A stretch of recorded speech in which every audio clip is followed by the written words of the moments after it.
ہم سب کا یہاں جمع ہونا کوئی رسم و رواج نہیں ہے، کوئی رسم و رواج ہے، اللہ کے دین کے لیے آنا ہے اور اللہ کی بات کو سننا ہے، اللہ کی بڑائی کو بولنا ہے، اللہ کی محبت کو اپنے دلوں میں پیدا کرنا ہے، اللہ کے ساتھ اپنا تعلق بنانا ہے۔ اس لیے ہم خانقاہوں میں جاتے ہیں، اللہ والوں کے پاس جاتے ہیں۔ میں اور آپ کتنے خوش نصیب ہیں کہ اللہ پاک نے مجھے اور آپ پر اتنا فضل اور کرم کہ اللہ نے ہمیں اس علاقے میں خانقاہ عطا فرمائی ہے، اور ہمارے شیخ کا فیض اللہ پاک پھیلا رہا ہے پورے عالم میں۔ ماشاءاللہ سے چاروں عالم میں حضرت دامت برکاتہم کا فیض پھیل رہا ہے اور سلسلے کا فیض پھیل رہا ہے۔ آج ماشاءاللہ سے پوری دنیا بھر میں خانقاہیں وجود میں آ رہی ہیں، اللہ وجود عطا فرما رہا ہے۔ یہ وہ محنت ہے کہ جب یہ محنت رک گئی تو اللہ نے ہمارے شیخ کے ذریعے سے اس محنت کو دوبارہ زندہ کیا۔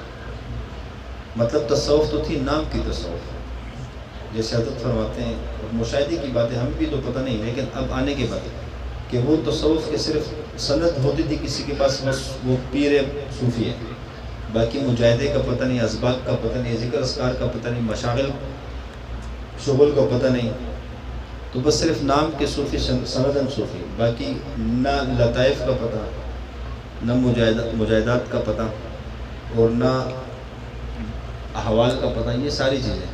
تو اللہ نے اس دور میں تصوف کو زندہ کرنا تھا اور حکمت کو زندہ کرنا تھا، اللہ نے ہمارے شیخ کو چنا۔ تو اس شیخ کی برکت سے دیکھو آج الحمدللہ حکمت زندہ ہو گئی ہے، کہ وہ حکمت کہ دنیا میں اس کو ایک بدنام کر دیا گیا تھا، بہت عجیب سی الفاظ میں اس کو پکارا جاتا تھا، اور عجیب سا عامل کا لفظ سن کے عجیب سا محسوس ہوتا۔ عمل اصل میں یہ بات ہی ختم تھی کہ عامل کیا ہے، جادوگر کیا ہے، یہ فرق ہی نہیں۔ اکثر ہم نے دیکھا کہ جادوگروں کے اشتہارات اخبار میں، چوکوں میں لکھے ہوئے ہیں، تو ہر جادوگر اپنے ساتھ عامل لگا۔ اس سلسلے کی برکت سے اللہ نے ان جادوگروں کو بے نقاب کیا کہ جادوگر الگ چیز ہے، عامل الگ چیز ہے، جو ہم سب کے ذہنوں میں بن چکا تھا۔ یہ سلسلے کی کرامت ہے، اللہ نے اس کو زندہ کیا، حکمت کو زندہ کیا۔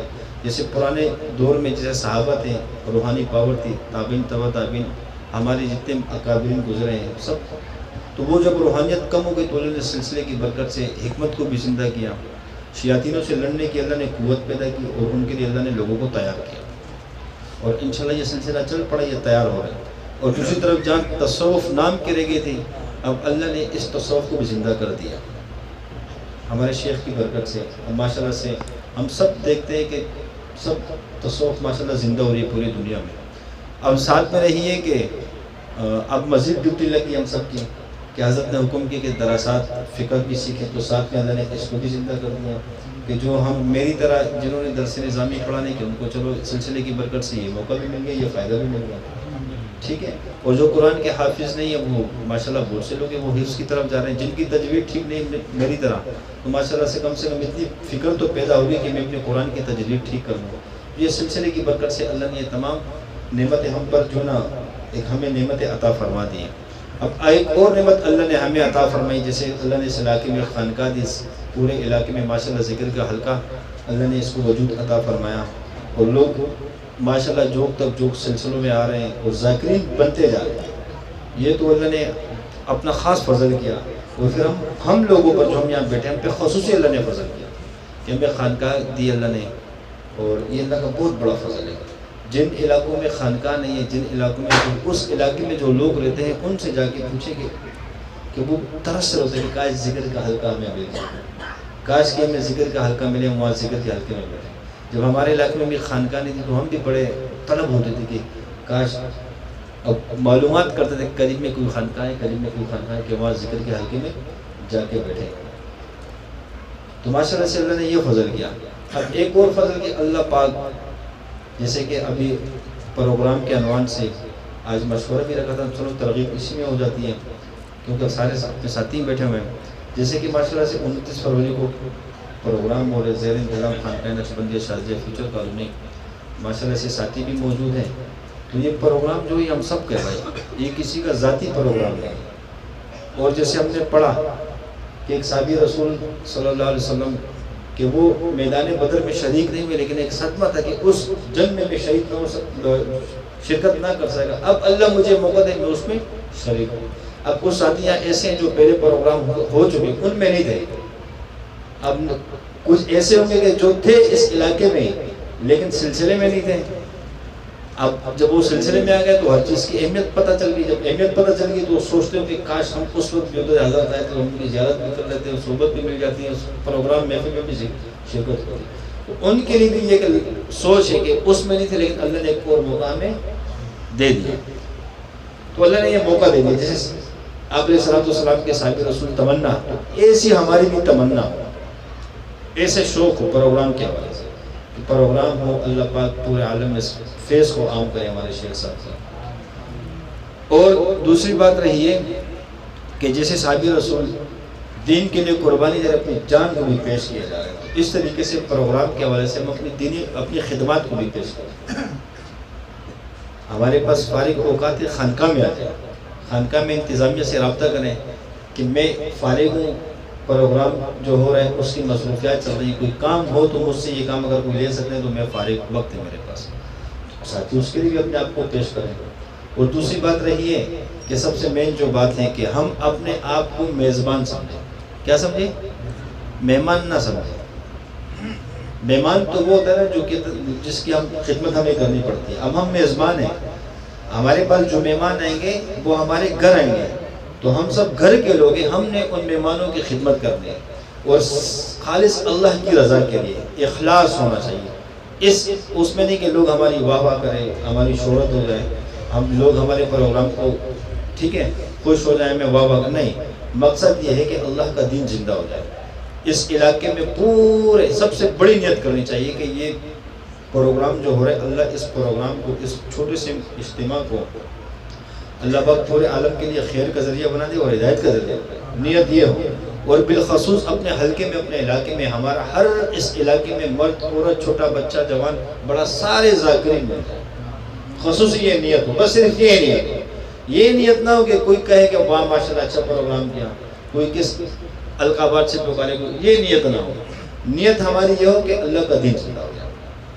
ٹھیک ہے, تو ہم سب کی نیت یہ ہوگی, ہم اپنی نیت, اگر مجھ سمیت کسی کی نیت میں واہ آ رہی تو ہم اپنی نیت کی تجدید کریں, نیت کو درست کریں. کیونکہ جب جو عمل اخلاص کے ساتھ ہوگا اللہ کے یہاں وہی قبول ہے. جس میں دکھلاوا جائے تو پھر وہ عمل اللہ کو قبول نہیں ہے.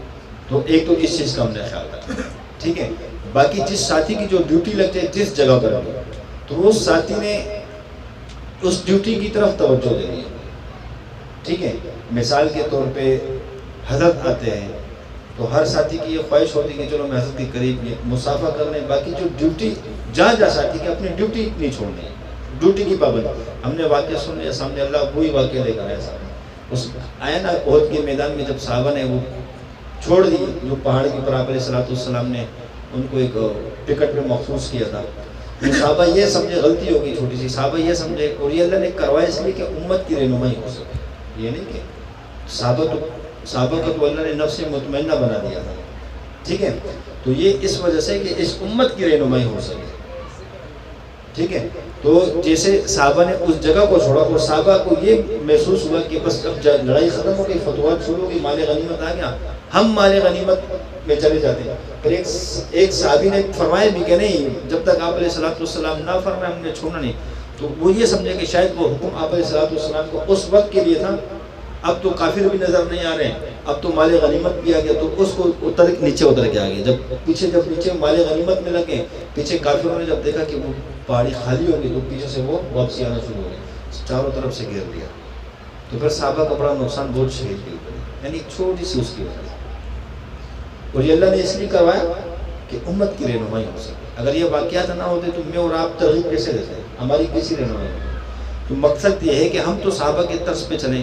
جیسے صحابہ تو جو ہماری ڈیوٹی جان لگی, اور جو جس شعبے کا امیر ہو, ہم تمام ساتھی یہ کوشش کریں کہ اپنے امیر کے ماتحت ہو کریں.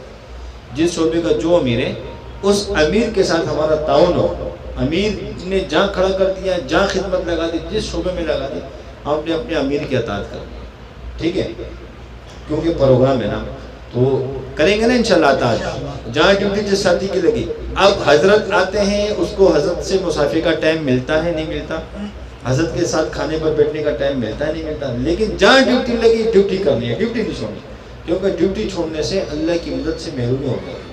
جہاں پہ ڈیوٹی لگ گئی یہ سمجھو کہ یہ آپ پر یہ کام کرنا فرض عین ہو گیا, کیونکہ جب آپ نے وہ وقت اللہ کو دے دیا کہ اللہ تیرے دین کے لیے اس وقت کو خرچ کر رہے ہیں، اور اس میں ہم ڈنڈی ماریں جو ہماری ڈیوٹی لگ چکی ہے، جب اس میں ڈنڈی ماریں گے تو پھر اس کی طرف سے جو نقصان ہوگا وہ وہی ذمہ دار ہوگا. ٹھیک ہے، شریعن اس تمام چیزوں کا ذمہ دار یہی ٹھہرایا جائے گا کہ اس کی وجہ سے اتنا بڑا نقصان یہ چیز ہوگی. ٹھیک ہے، تو یہ ہم پہ وہ ڈیوٹی کرنا فرض عین ہو گیا کیونکہ ڈیوٹی پہ ہے. اب یہاں نہیں، ایک واقعہ چھوٹا سا عرض کرتا ہوں. ایک شخص تھا کوئی سیٹ، اس کے گھر پہ ایک چوکیدار تھا. اب سیٹ نے کہیں سفر پہ جانے بیرون ملک، رات کو چوکیدار نے خواب دیکھا. جب خواب دیکھا تو صبح اٹھ کے جو ہے نا مالک کو بتا رہے ہیں کہ آپ نے کل سفر پہ جانے، آپ سفر میں نہ جائیں، جہاز ہلاک ہو جائے گا، کسی فنی خرابی جو بھی ہو. تو اس مالک کو بھی وسوسہ آ گیا، اس نے کہا میں نہیں جاتا. جب وہ نہیں گیا تو پتہ چلا کہ اخباروں میں بھی آیا اور میڈیا پہ بھی آیا کہ بھائی وہ جہاز جو ہے نا جیسے لینڈ کیا وہ بلاسٹ ہو گیا اور سارے مسافر ہلاک ہو گئے. تو پھر وہ مالک خوش ہوا کہ شکر ہے میں نے چوکیدار نے مجھے بتایا. اس کو بلایا، بولا تجھے کیسے پتا؟ کہا میں سویا ہوا تو میرا خواب دیکھا، خواب اس کو بتا دیا سارا. اس نے سب سے پہلے انعام کے طور پہ بہت سا مال اس کو دیا، یہ آپ کا انعام ہے بتانے کا. اس کے بعد اس کو بولتے چھٹی دے دی، ڈیوٹی نہیں کرنی، نکال دیا اس کو ڈیوٹی سے. تو وہ چوکیدار پریشان ہو گیا کہ پہلے مجھے انعام بھی دیا، حالانکہ میری اور زیادہ میرا خیال کرنا چاہیے اس کو، اور مجھے زیادہ مختلف سمجھنا چاہیے کہ موت جیسی زندگی اللہ نے دے دی، اگر یہ چلا جاتا تو ہلاک بھی ہو سکتا تھا، تو مجھے نکال دی. یہ بات سمجھ میں نہیں ہے. تو پوچھا کہ آپ نے مجھے انعام دیا اور نکال بھی دیا. کہا انعام اس وجہ سے دیا کہ آپ نے مجھے بتایا، میں ہلاک ہونے سے بچا، اور نکالا اس وجہ سے کہتا کہ آپ کو ہم نے چوکیداری کے لیے رکھا تھا، سونے کے لیے نہیں رکھا. کس کے لیے رکھا تھا؟ سونے کے لیے نہیں رکھا تھا. تو مقصد یہ ہے کہ اسی طریقے سے جب ہماری ڈیوٹی جہاں لگ گئی تو پھر اس ڈیوٹی کر لیا. مثال کے طور پہ کسی کی ڈیوٹی پارکنگ میں لگے کہ گاڑیوں کو دیکھنا ہے، سارا انتظام سنبھال. اب اس ساتھی کے دل میں بھی آئے گا کہ شیخ صاحب بیان کریں، میں بیان میں بیٹھوں، میں قریب جاؤں، کاش میں دے. پچھلا جو چھت پہ پروگرام ہوتا عبدالوحید بھائی کی ڈیوٹی لگی تھی، عبدالوحید بھائی پورے پروگرام میں نیچے کھڑا تھا، سب ساتھیوں کو تو پتہ ہی ہے نا. تو ہم نے بھی اسی طریقے سے ڈیوٹی کرنی ہے کہ جہاں ڈیوٹی لگ گئی، چاہے پارکنگ پہ لگ جائے چاہے کہیں بھی لگ جائے، تو ساتھی اس کے لیے تیار ہوں گے نا. اور اگر کوئی ساتھی اس چیز کے لیے تیار نہیں ہوتا تو برائے مہربانی کر کے وہ پہلے سے بتا دینا کہ میں ڈیوٹی یہ نہیں کر سکتا، تاکہ بعد میں نہ ہمارے دل میں کچھ جائے نہ اس کے دل میں کچھ جائے. سیدھی سی بات ہے. اور اگر کوئی ساتھی یہ سمجھتا ہے کہ میں پابند ہو کے ڈیوٹی کروں گا، جہاں ڈیوٹی لگی میں نے یہ وقت اللہ کو دے دیا، یہ وقت میرا امانت ہے اللہ کے پاس، اب اللہ کی مرضی مجھے میری جہاں ڈیوٹی لگتی ہے، تو وہ ساتھی اپنے آپ کو پیش کر دینا، ان کو ہم ڈیوٹی میں استعمال کر لیں گے. ٹھیک ہے. باقی اگر کوئی ساتھی اس مزاج پہ نہیں اترتا کہ نہیں اپنی منمانی کریں تو پھر وہ کوئی بات نہیں. پروگرام میں سب چیزیں انہی کا پروگرام ہے، یہ نہیں کہ نہیں ہے، لیکن اس کی ڈیوٹی ہم نہیں لگائیں گے کیونکہ پھر وہ فائدہ نہیں رہے گا. کیونکہ پچھلے کئی پروگراموں میں یہ دیکھا جا چکا ہے کہ ساتھی کو ڈیوٹی لگی بیچارے پر ڈیوٹی چھوڑ دیتے ہیں، تو پھر اس سے نقصان نہیں ہوتا. مثال کے طور پہ کسی کی پارکنگ میں ڈیوٹی لگی، اب وہ آیا بیان سننے بیٹھ گیا، وہ مجمع میں آ کے بیٹھ گیا، پارکنگ چھوڑ دی اس نے، پیچھے گاڑیوں کا انتظام آگے پیچھے ہو گیا، پورے محلے والے پھر ہمیں کوئی گالی دے گا، کوئی برا سمجھے، کوئی کیا کہے گا، یعنی کیسے سلسلے کے لوگ ہیں، کسی کو تمیز ہی نہیں ہے. تو پھر لہٰذا وہ بڑی خطرناک بات ہو جائے گی. پھر ہم میری وجہ سے، میری ایک چھوٹی غلطی کی وجہ سے کوئی سلسلے کو کچھ بولیں تو پھر یہ اچھی بات ہے بری بات ہے؟ ہم خود سمجھ جا رہے ہیں اچھی بات ہے بری بات ہے؟ بری بات ہے نا. تو کیا ہم برداشت کر سکتے ہیں کہ کوئی ہمارے سلسلے کو کچھ بولے؟ نہیں ہوگا نا برداشت. تو اسی طریقے سے اگر کوئی موقع آتا بھی ہے تو پھر وہ ہماری غلطی کی وجہ سے آتا ہے. بس اوقات ہم خود ایسی کوئی غلطی کر جاتے ہیں کہ ہمیں ایسے الفاظ سننے کو پڑ جاتے ہیں. کوئی ہمیں یہ کہے کہ خانقاہ میں تم لوگ ایسے بیٹھے رہے تو تمہیں کسی چیز کی تمیز ہی نہیں ہے. تو لہٰذا ایسا نہیں، بلکہ نظم و ضبط کو جو ہے نا مضبوط پکڑنا ہوگا. دیکھو کسی بھی شعبے میں جو نظم و ضبط ہوتا ہے، انتظامی امور، اس کی مثال ریڑھ کی ہڈی کی ہے. جب انسان کی ریڑھ کی ہڈی ٹھیک ہوتی ہے، چل بھی سکتا ہے، بیٹھ بھی سکتا ہے، لیٹ بھی سکتا ہے، سو بھی سکتا ہے، کروڑ بھی بدل سکتا ہے. لیکن جب انسان کی ریڑھ کی ہڈی نہیں ہو، اس میں نقصان ہو جائے تو پھر وہ بیچارہ بیٹھ نہیں سکتا، چل نہیں سکتا، کھڑا نہیں ہو سکتا، رکوع میں نہیں جا سکتا، سجدے میں نہیں جا سکتا. ہوتا ہے کہ نہیں؟ تو نظم و ضبط کی مثال اس ریڑھ کی ہڈی کی ہے. جس شعبے میں نظم و ضبط میں کمزوری ہوگی تو وہ شعبہ آپ دیکھ لو گے کہ اس میں کامیابی نہیں ہوگی، نقصان پہ نقصان ہوتے جائیں گے. تو لہٰذا نظم و ضبط کو ہم نے سب سے پہلے ترجیح دی. ٹھیک ہے. اور دوسری بات رہی ہے کہ جو ہمارے پاس مہمان آئیں گے، ہم ہیں میزبان، ہم اپنے آپ کو مہمانوں کی لسٹ میں شامل نہ کریں. یہ سمجھے کہ ہم سب ایک گھر کے لوگ، ایک فرد ہیں، گھر کے افراد ہیں. جو باہر سے ساتھی ہمارے پاس آئیں گے، چاہے وہ اپنے علاقے کے ہوں، چاہے اپنے گلی کے ہوں، چاہے وہ محلے کے ہوں، وہ سب ہمارے مہمان ہیں. اور مہمان ہمارے سروں کے تاج ہیں. اور جس گھر میں مہمان جاتے ہیں تو اللہ کی رحمتیں متوجہ ہو جاتی ہیں. ٹھیک ہے، تو جب ہمارے پاس مہمان آئیں گے اللہ کی رحمتیں ہم سب کی طرف متوجہ ہو جائیں گی. تو ہم نے اس دوران ان مہمانوں کا اکرام کرنا ہے. ٹھیک ہے، لیکن اکرام اس طرح ہو، یہ نہیں کہ کوئی شادی پارکنگ میں کھڑا ہو، مہمان کو پکڑ کے ہاتھ سے پکڑ کے خود اسٹیج پر لے آیا. یہ ایسا اکرام نہیں. وہ اپنی ڈیوٹی نہیں چھوڑے. بھائی ٹھیک ہے، یہ راستہ ہے، وہ ساتھی کھڑے ہیں، وہ دیکھو سامنے ساتھی کھڑے ہیں، یہ گیٹ ہے جانے کا، آپ نہیں چلے. ٹھیک ہے، ان سے جو بھی ساتھی ہیں پارکنگ میں جہاں بھی کوئی ڈیوٹی لگ جائے ساتھیوں کی، ایک تو ہم اپنی گفتگو میں کے اندر شائستگی پیدا کریں. ٹھیک ہے، کہ ہمارے اس پروگرام میں ہم کسی ساتھی سے بد اخلاقی نہ کریں. اچھے الفاظوں میں ساتھیوں کو ڈیل کریں، ان کو لینے کی کوشش کریں، ان کو سمجھانے کی کوشش کریں، ان کی رہنمائی کریں اس پروگرام کے حوالے سے. باقی اگر کوئی ساتھی ہمیں گالی دے، تھپڑ بھی مارے، ایک تھپڑ مارے ہم کے دوسرا بھی مار دے، کوئی بات نہیں. یہ خاص طور پہ خیال رکھیں کہ پروگرام کے دن کوئی کچھ نہیں کرنا، کیونکہ شیاطین تو ہمارے دشمن ہے نا. کبھی یہ سامنے والے کو ہمارے سامنے جذباتی کر دے گا، غصہ میں کر دے گا کبھی کا.